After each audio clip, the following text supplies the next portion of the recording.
Dès l'enfance, vous avez appris à prier.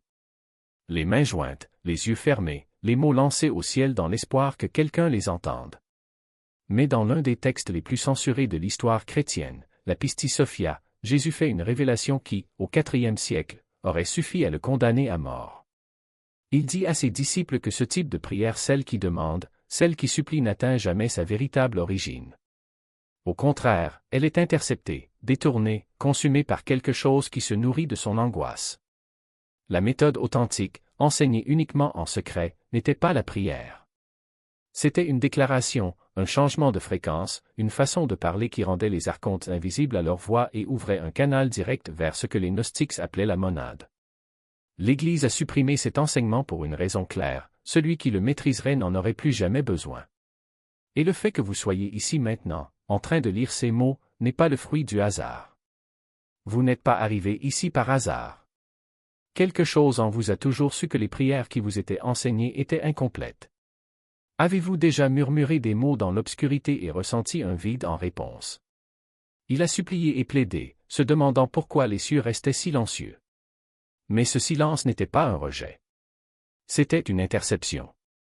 Son signal était capté avant même d'atteindre sa destination. Si vous avez déjà ressenti cela, si vous avez senti qu'il manquait quelque chose dans tout ce que la religion vous disait sur la façon de parler à Dieu, alors c'est le moment de le reconnaître.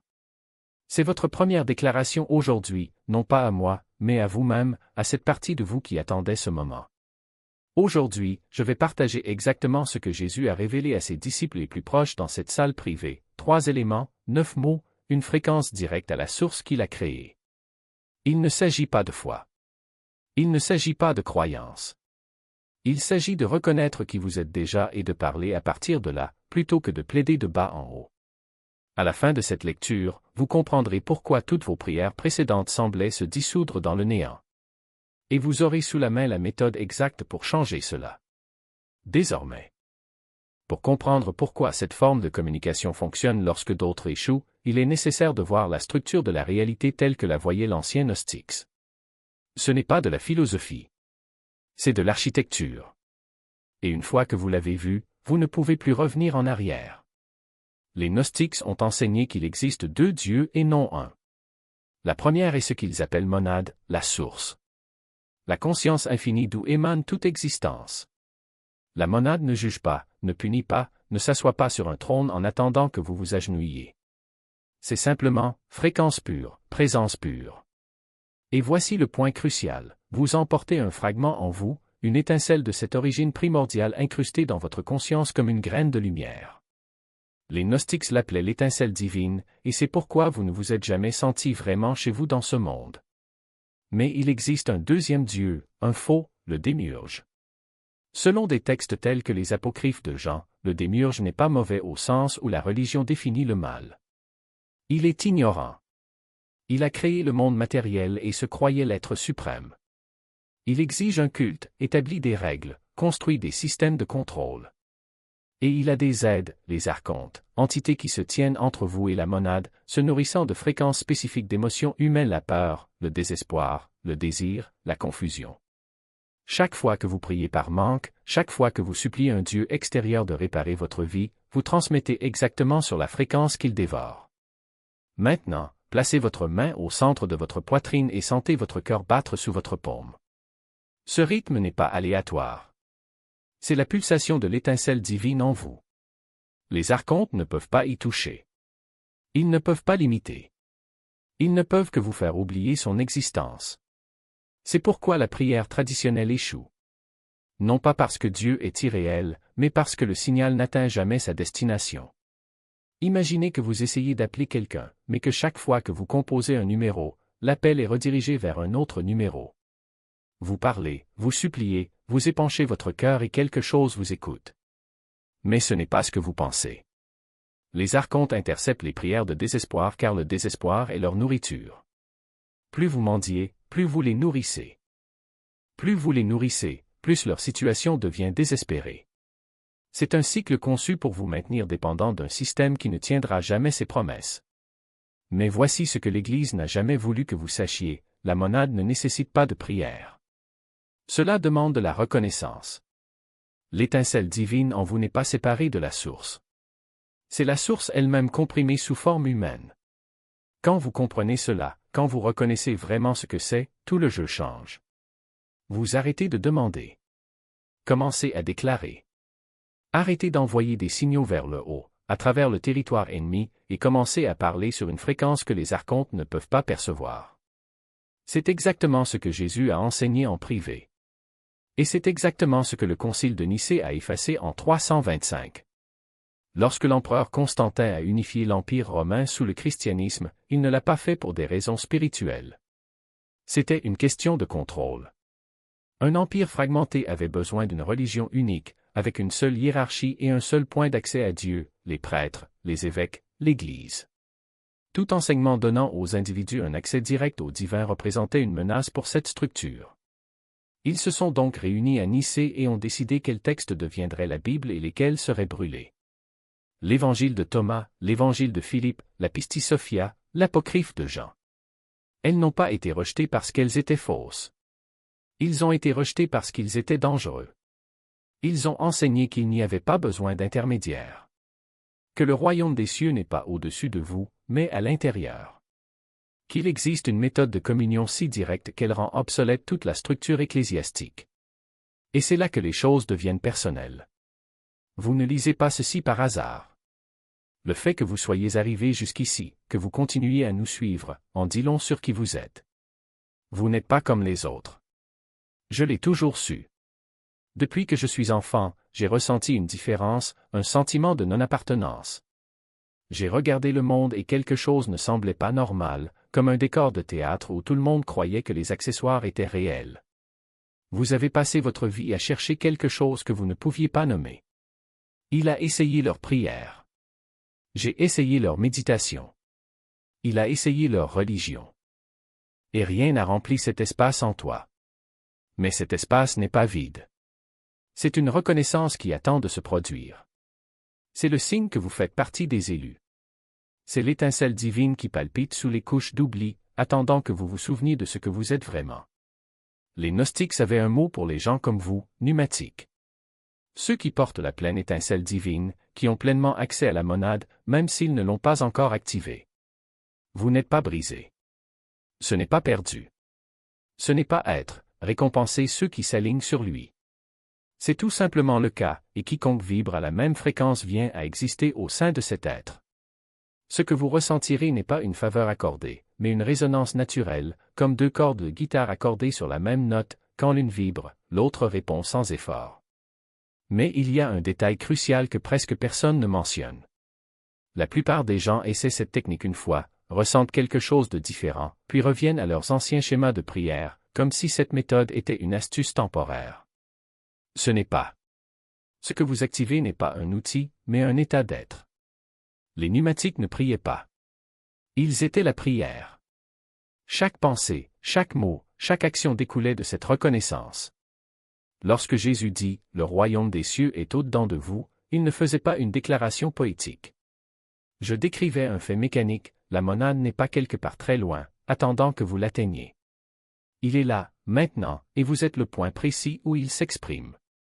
Cela explique pourquoi les élites, ceux qui n'ont pas d'étincelle, ne peuvent jamais comprendre. Pour eux, la réalité est un ensemble d'objets distincts, régis par des lois physiques immuables. Ils voient un problème et recherchent une solution externe. Ils voient une maladie et cherchent un remède. Ils voient la pénurie et accumulent des ressources. Mais vous, qui portez toute l'étincelle, sachez que la véritable solution ne se trouve jamais à l'extérieur. C'est dans le changement de fréquence qui dissout le problème avant même qu'il ne se manifeste. Ce n'est pas magique. C'est de la physique spirituelle. Maintenant, tenez compte de cet avertissement, les premiers jours après l'activation seront les plus intenses. Non pas parce que quelque chose d'extérieur se produit, mais parce que votre perception s'élargit. Des choses qui passaient auparavant inaperçues, un regard étrange d'un inconnu, une phrase prononcée juste au bon moment, un rêve trop vivant pour être une coïncidence commenceront à ressortir. Vous remarquerez que le monde qui vous entoure réagit de manière subtile, comme si une couche de film avait été retirée de vos yeux. Cela peut être déconcertant. Certains pneumatiques, lorsqu'ils vivent ce changement, ressentent de la peur. Est-ce que je deviens fou, ils pensent. Ce n'est pas. Tu te souviens juste. Il y a aussi ceux qui, après la première activation, tentent de forcer les résultats. Ils veulent des preuves immédiates, des signes indéniables, quelque chose qui puisse être mesuré ou photographié. Mais Monad ne fonctionne pas comme ça. Il ne se soumet pas au test. Il est simplement, et quiconque s'aligne avec lui commence à exister au sein de cette réalité. Si vous exigez des preuves, vous opérez à partir de la fréquence d'Ilix, la fréquence du doute, de la séparation. Et le doute est le seul véritable obstacle. Ce ne sont pas les archontes, ce n'est pas l'Église, ce n'est pas le monde matériel. C'est votre propre esprit, toujours conditionné à croire que vous êtes petit. Une pratique quotidienne est donc essentielle. Non pas comme un rituel vide de sens, mais comme un réajustement de fréquence. Chaque matin, avant d'ouvrir les yeux, répétez les 9 mots. Non pas comme une prière, mais comme une affirmation de ce qui est déjà vrai. Chaque soir, avant de vous coucher, faites de même. Non pas pour demander quelque chose, mais pour ancrer votre conscience dans la reconnaissance de qui vous êtes. Au fil du temps, vous vous rendrez compte que vous n'avez plus besoin de prononcer les mots à voix haute. Ils deviendront un état interne, une vibration constante qui imprègne tout ce que vous faites. Et voici le dernier secret, cette technique n'est pas que pour vous. Elle est pour que la monade s'exprime à travers vous. Lorsque vous parlez avec autorité, vous n'affirmez pas seulement votre divinité, vous permettez à la monade elle-même de se manifester dans le monde physique. Chacun de vos mots, chaque décision, chaque action devient un canal pour cette force. C'est pourquoi les pneumatiques étaient redoutés. Non pas parce qu'ils étaient spéciaux, mais parce qu'ils étaient des portails. Ils n'avaient besoin de convaincre personne. Leur simple présence altère la réalité qui les entoure, comme un diapason qui fait vibrer tout ce qui est à la même fréquence. Maintenant, respirez profondément. Sentez l'air entrer et sortir. Remarquez que votre corps sait déjà quoi faire. Vous n'apprenez pas quelque chose de nouveau. Il s'agit simplement de supprimer les couches qui couvraient ce qui a toujours été là. Ce soir, lorsque vous vous coucherez, faites la pratique exactement comme on vous l'a appris. Ne vous attendez à rien. Ne forcez rien. Soyez simplement l'étincelle que vous êtes. Et demain, regarde. Remarquez comment les choses bougent autour de vous. Remarquez comment les portes s'ouvrent. Remarquez comment les réponses arrivent avant même de les demander. Parce que tu n'es plus au monde. Vous êtes le monde qui se souvient de lui-même. Exauce les vœux. Aligne les réalités avec ceux qui reconnaissent leur lien avec elles. En 7 jours de pratique constante, vous remarquerez quelque chose de plus profond. Les crochets qui vous retenaient autrefois ne tiendront plus. Les peurs qui vous paralysaient autrefois vous sembleront lointaines, comme des souvenirs de la vie de quelqu'un d'autre. Les gens autour de vous auront l'impression que quelque chose a changé, mais ils ne pourront pas nommer de quoi il s'agit. Vous commencerez à voir clairement nos contacts. Les schémas de pensée dans lesquels ils entrent, les spirales émotionnelles qu'ils déclenchent. Et, pour la première fois, vous pourrez observer sans vous impliquer. Mais je dois vous prévenir de ce qui se passe juste après votre première pratique. Dès que vous aurez terminé, des pensées surgiront. Ils diront que ça n'a pas marché. Ils diront que vous avez mal fait. Ils diront que c'est insensé et que vous ne devriez plus jamais réessayer. Ces pensées ne sont pas les vôtres. Ce sont les archontes qui se rendent compte que votre signal vient de disparaître de leur fréquence. Ils ne peuvent plus vous voir dans la nouvelle voie, mais ils peuvent inonder l'ancienne de doute dans l'espoir que vous reviendrez. Ne vous impliquez pas dans ces pensées. Ne discutez pas avec eux. Il suffit de les observer et de reconnaître leur origine. Le fait qu'une résistance surgisse immédiatement est la preuve que quelque chose de réel vient de se produire. Un schéma qui se nourrissait de vous vient de perdre sa source d'énergie. Bien sûr, il essaiera de le faire reculer. C'est pourquoi tu devrais l'utiliser ce soir, pas demain, ni la semaine prochaine. Ce soir. En ce moment même, alors que vous regardez cette vidéo, votre fréquence change déjà. Vous avez entendu l'enseignement. Il a reconnu sa vérité dans le corps.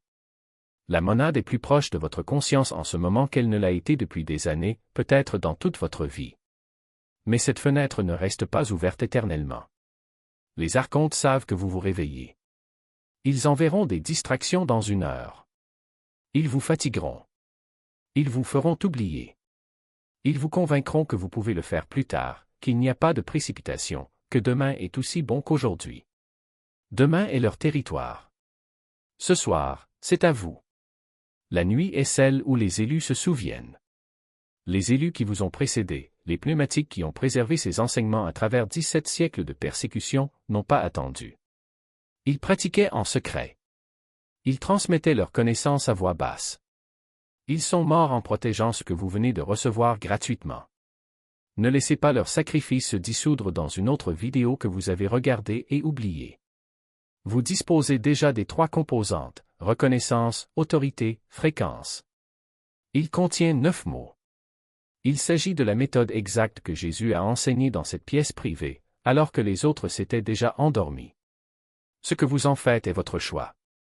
Mais sachez une chose, la vie que vous avez vécue, les prières restées sans réponse, le silence que vous avez reçu face à vos besoins les plus profonds, ils n'ont pas besoin de continuer ainsi. Vous pouvez rester sur l'ancienne fréquence et continuer à obtenir les mêmes résultats, ou vous pouvez effectuer le changement ce soir et découvrir ce qui se passe lorsque votre voix atteint enfin sa véritable destination. Si cet enseignement a activé quelque chose en vous, si vous ressentez en ce moment la résonance de la vérité dans votre poitrine, commentez les mots « Je suis l'étincelle » ci-dessous. Laissez les autres élus voir votre déclaration. Faites savoir à l'algorithme que ces connaissances doivent atteindre davantage de pneus qui sont encore en recherche. Abonnez-vous à cette chaîne et activez les notifications. Ce que j'ai partagé ce soir n'est que le début. Il y a des enseignements plus profonds à venir, enterrés par l'Église encore plus profondément que cela. Aimez cette vidéo pour que les autres puissent trouver ce que vous avez trouvé. Et ce soir, quand le monde sera calme et que les archontes croiront que vous dormez, prononcez les mots. Réclamez la ligne qui a toujours été la vôtre. Vous n'apprenez pas quelque chose de nouveau. Vous vous souvenez de ce que vous avez toujours été. L'étincelle ne demande pas. L'étincelle déclare. Et ce soir, tu parles comme la source.